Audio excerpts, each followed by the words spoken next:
Good evening, everyone. Thank you for having me. Keeping up with the theme of DevSecOps, I'm going to talk about an interesting topic today related to cybersecurity resiliency. Given the way the modern data center is changing, it is no surprise that the way we do network security and application security is also evolving. So let's have a look at it. My name is Shivagami Gugan. I'm an ambassador at the DevOps Institute. I'm a technology transformation and software engineering leader. I'm a DevOps cloud and SRE architect. So let's briefly look at the background as to why cloud is such an imperative for any business that is serious about digital transformation. So digital transformation is all about adding business value quickly, with agility and reliability. It's about cutting lead times. It's about improving speed to market. And these things are enabled by a few key themes. So the first one is around how we build our software and how do we architect our services. Unlike the way we build big fat monolith jars, the new way is to build small services, to build fault tolerance in these services, to build auto scalability, and to build self-healing capabilities within these services. And even if a fault does occur, the blast radius of that fault is limited to this small service. So it's all about building, a number of services and decomposing your application. You may call it microservices and containerize them, but this is the new modern architecture. Cloud enables this. There are a lot of cloud native services that enables scalability and self-healing of containers. And it does not make sense to backhaul all this traffic to our on-premise data center and trying to replicate these services and solutions that are already available out there. The second theme is, of course, on data. People are talking a lot about it. It's about the velocity, the veracity, the volume of data. And it's actually about how do you curate this data and how do you make it meaningful? How do you build a data science platform on this data so that you have your machine learning, your deep learning algorithms that can help you run your, enhance your digital sales, build hyper-personalization, help your organization naturally converse using natural language processing, probably through chatbots, or just build predictability forecasting algorithms to improve your pricing, whatever the use case may be. It requires a lot of compute power. It requires a lot of storage. And there are these models that are built out there for fraud detection, for a number of use cases. So there's no point in reinventing these wheels and doing these stuff out here on-prem. And hence, cloud becomes an imperative. The third point is the software as a service, or using serverless or function as a service gives us a jump start. Partnering with startups and innovators, or building our solutions based on services from the marketplace, consuming cloud native services, improves scalability, availability, functional capabilities. And it does not, really make sense to not have an open platform or, API based integration, which will allow us to have a jump start on our capabilities. Hence, going to the cloud or consuming services from the cloud is a given for digital transformation. Now, if you look at a classic network perimeter based model, it is like a castle and moat model. So you build these very high, tall castle walls, and you assume the key premise here is anything that goes inside the castle is secure and trusted. Anything which is outside the castle is untrusted, and your attackers are outside, right? So you have your workloads, your servers, your firewall, and it is also told, right? This model is called a hug and kiss model. which means you can hug and kiss your network and your servers good night every evening, and the next day morning, you expect them to be intact. So the network perimeter asserts trust here, and that's our understanding. But what exactly happens? So there is one front door, and we assume that all traffic, the ingress out egress of traffic happens through this front door, and we put our layer 4 firewalls there, we put our layer 7 WAF here, our IDS or IPS, our security information event management systems, and we assume that the attacker is outside, and these services A, B, C, D are freely allowed to talk to each other, or HTTP or RPC. So there are two fundamental flaws to this architecture. The first one is the attacker being outside, because we've seen that in major cases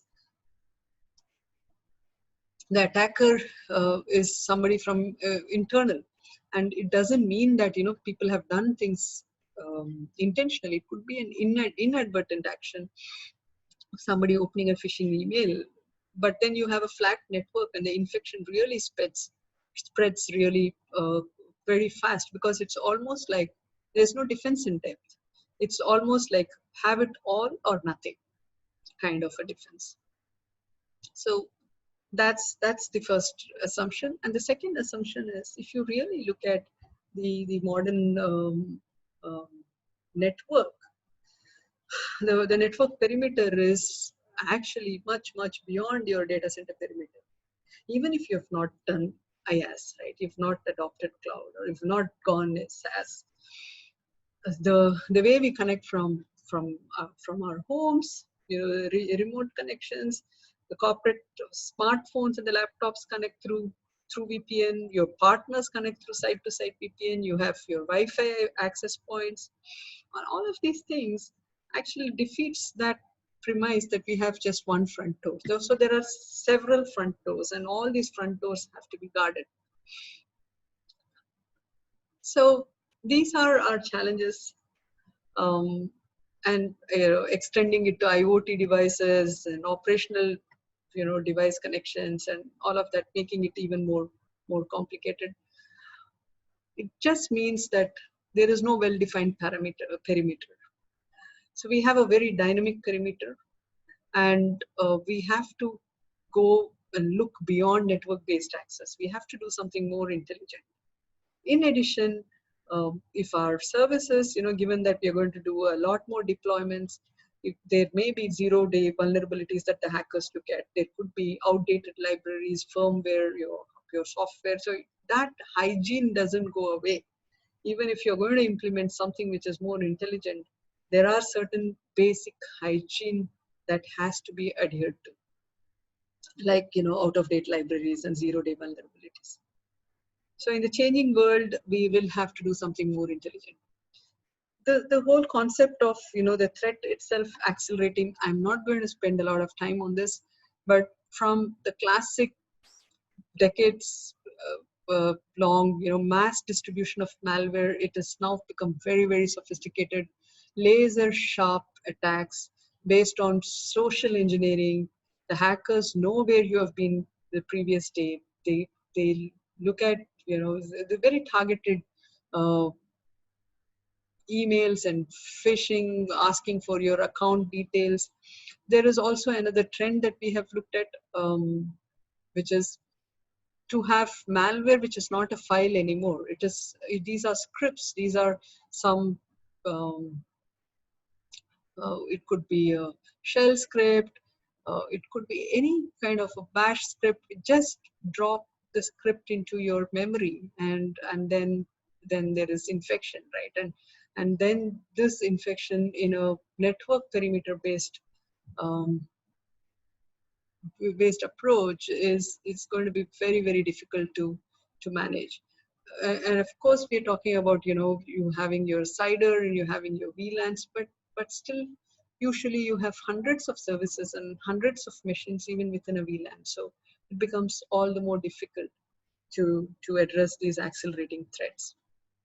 Examples of the failures of the CAM model, of the Castle and Moat model. There are several examples. I'm going to just talk about one here. It's estimated that every 14 seconds there's a ransomware attack. And the way you do ransomware attacks is also changing. There are two state players now. So there's this coder state player who doesn't want to take the risk of hacking, and there is this hacker who doesn't want to, who may not even know how to code a ransomware. So these players are very prevalent in the dark market, dark web now, and the ransomware attacks are happening all the time. So much so that corporations and organizations to get the encrypted key, they're paying the money, right? And it's costing multi-million dollars. So the example is about the Target data breach. And how can having access to a HVAC actually give them access to a production DB? And this is a classic failure of a CAM model. So the HVAC network connected to the store Wi-Fi. The store Wi-Fi in turn, connected to the corporate network. The corporate network, once they got into the corporate network, you just pivot from network to network. It gave them access to the production DB. So sitting in a parking lot, they were able to extract the credentials from the production database um, of the customers, right? So this is an example of how it failed. And of course, we can make some improvements, and how these improvements are quite difficult to deploy. Right? So we can have VLANs, and how they fail as well. So for example, in this example, A can talk to B, A can talk to C, A need not talk to D. But once you allow A to talk to B, essentially A ends up talking to all other services. But so how effective are these splitting into networks and subnetworks are? These are coarse grained. So um, so the new modern perimeter is actually guarded by user ID. So when I talk about user ID, it is every application, every service will have an ID. It does not matter where the service is hosted. It could be hosted in your own data center. It could be hosted in an external data center. It could be from a partner data center. It does not matter. If your ID is authenticated by one machine vis-a-vis the other machine, and if it is, if you have sufficient authorization levels, then you're allowed to speak. Otherwise, even if you're within the same data center, within the same VLAN, access is not allowed. So there's a very new way of thinking, and it actually nicely gels with the way you do service orchestration, and that's what I'm going to talk about in the next few slides. So cloud, if you look at, there is one slide related to how a cyber security reference architecture is. And you will see that there are a lot of complications, right? And we used to worry about data residency, data privacy, and then security on the cloud. These things are systematically getting mitigated. And of course, one is for data residency, you are having these data centers coming to your own region. In terms of data security, whatever was considered lacking is now almost considered as a security advancement. So when you see that slide, you will actually realize and appreciate that if we have to do all the things that these big players are doing, and their focus is about providing security on the cloud, then it takes a lot more of our time and the resources to implement the same in our data centers. So cloud security is now almost becoming security advanced and much more advanced than what we can have from a network perimeter or our data center security, especially given that we have SaaS adoption. We have to provide this first class mobile experience, ubiquitous experience to our geographically distributed mobile experience to our customers. So it's not all gloom and doom, thanks to a lot of technology advancements that are really happening, right, at the speed at which uh, the transformation itself is being adopted by the organizations. So there are, this is a typical status of half your um, data center is you have multiple services. When I mean your new modern perimeter, it's not your data center, but generally a lot of talking happening between services, and these services can be hosted on-prem or hybrid, wherever east-west traffic happening between the services. So there are three things that we will look at today. So one is the software-defined networking. So in a traditional data center, I mean, we look at all the three from a modern data center point of view, and hence, very small example of a modern data center here. So a traditional data center, typically, traffic comes through a load balancer. You have, a monolith where the services you can speak to each other, and then possibly a firewall and a static IP for you to talk to the database. Whereas in the modern data center, it's a little bit different. So you have a load balancer, you have the web servers. The web servers talks to the DB, and the DB, of course, could be through a zone firewall. But then you have your Kubernetes cluster, and then the Kubernetes cluster should talk to the legacy DB. It should talk to its own RDS, probably hosted in the cloud, and a key value store, which is also there. Now, how do we achieve all of this in these three different capabilities, right? So the first software-defined network here, we consider it as an untrusted physical network, but we then build virtual networks which are smaller, and the traffic and communication between these trusted virtual networks is allowed, right? So you build these smaller trusted virtual networks. Now, the problem with this approach is network, layer 3, the principle is that it has to deliver the bits, and it has to deliver the packets. Now, there is packet encapsulation that we'll have to do. We'll have to put a control plane which will look at how which virtual network can talk to each other virtual network. There is a problem with this control plane also because it becomes a single point of failure. So there are a few disadvantages. It's not that it is impossible to do, and possibly that's what people are doing, right? People are talking about VLANs and microsegmentation and whatever, pico segmentation, whatever. But the problem there is it is hard to operate and to deploy. Okay, so what do we do? So let's push the firewall to the edges. Let's push the firewall to the nodes. There's no problem with this, right? Because every machine will now actually fire the firewall logic, and it will allow access and communicate only if it is permissible.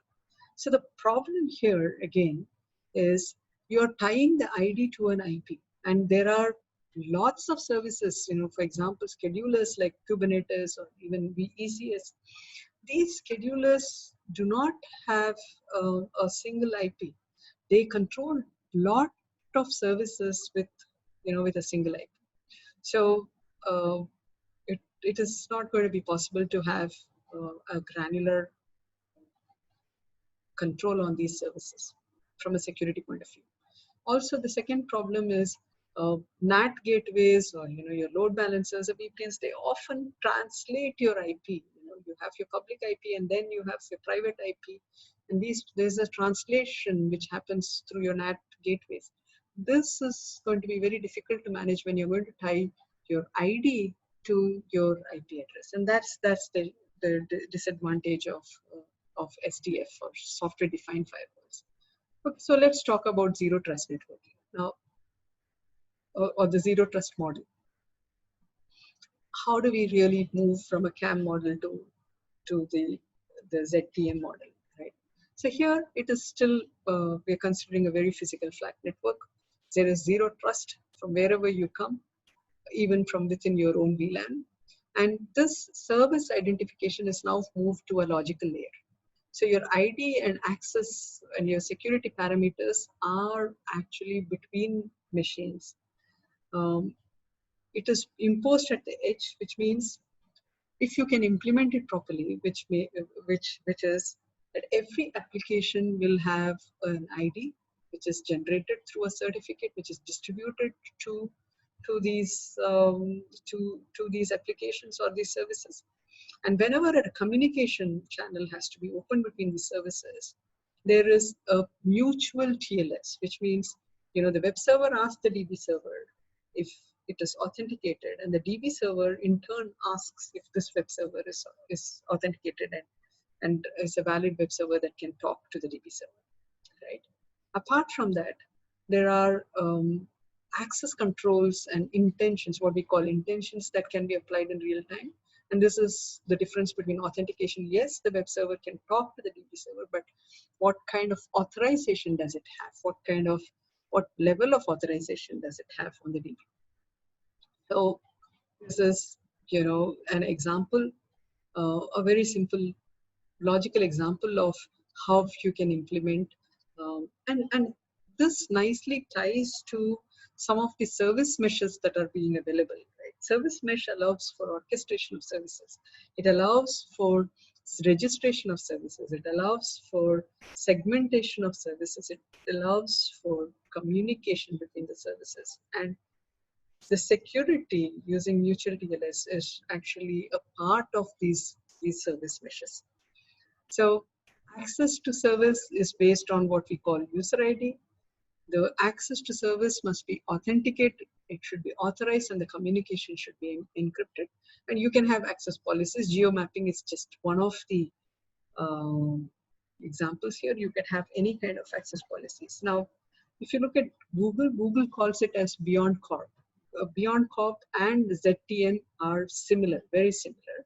So this could be an employee or it could be another service. This service wants to talk to some other service. Then the context of the request is understood. Who are you? So the ID, user ID is authenticated. Where are you from? So is this device an authenticated device? Is it a valid device that can be allowed? And then you have a host of rules and access policies that can be applied. And then once these are authenticated and authorized, then the communication channel is without any hops. That's the main thing. Then the communication channel is seamless, right? So from a service mesh point of view, we normally look at service registration, we look at service configuration, and then we look at the implementation itself. So here you can see, as part of service registration, if you have a service registry, so for example, B is available on these IP addresses, it is registered in service registry, and when A wants to talk to B, A asks the service registry, where can I find B, for example, and then the service registry gives one of the IP addresses, 1.2.3.4, for example, is where you can find B. And then if there is the whatever we spoke about, the authorization and the authentication and the exchange of IDs through the certificates is established, then there's no penalty of hops and they can start talking to each other. Okay, so from an application integration point of view as well, these service mesh technologies are quite easy, right? You don't have to make a lot of changes, except for the endpoint changes to the application. There are these proxies that will actually establish and configure client to client or service to service communication. So it's to some extent much more seamless. So going back to some of the critical hygiene factors, we will credential theft or zero-day thefts are very much tied to um, you, you know old protocols, outdated libraries, firmware not patched, web apps not being secure, and it is important that targeted data thefts or ransomware, or, DDoS attacks and cyber attacks, uh, irrespective of you adopting a great service mesh and introducing zero trust network, will still fall short if we are not taking care of this hygiene. So in conclusion, I just, given the time that we have, the focus has been on zero trust network. So keep the hygiene, implement zero trust capabilities, but also implement a lot of other features. Uh, so for example, security orchestration, automation response, uh, your CM models, um, building, detecting data loss and then preventing it probably at the firewall level, introducing things like multi-factor authentication, building conditional network accesses, using privileged access workstations. These things do not go away. And of course, our classic microsegmentation. These things do not go away, and these are stepping stones towards ensuring that we really move towards complete zero trust model. But the way forward is zero trust model. I've just put this uh, cybersecurity reference architecture to, and this is from Microsoft CISO training, right? It's available publicly, just to show you you know, the concept here is to move to a user ID based authentication and authorization. That is the basic concept out here. But there are a lot more things that you will have to do, starting from an ID and access management to providing, conditional access to end user management, mobile devices, taking care of through MDMs, through to using advanced threat protection and threat models and threat analytics. A lot more that has to be done from a data center point of view, given that our access points and our SaaS models are really, really spread out. The new norm is the internet is your corporate network. Your corporate network is not the network perimeter that you have established, but it is the internet. So thank you so much for your time today. I will be happy to take some questions at the chat room. Um, see you all there. Thank you.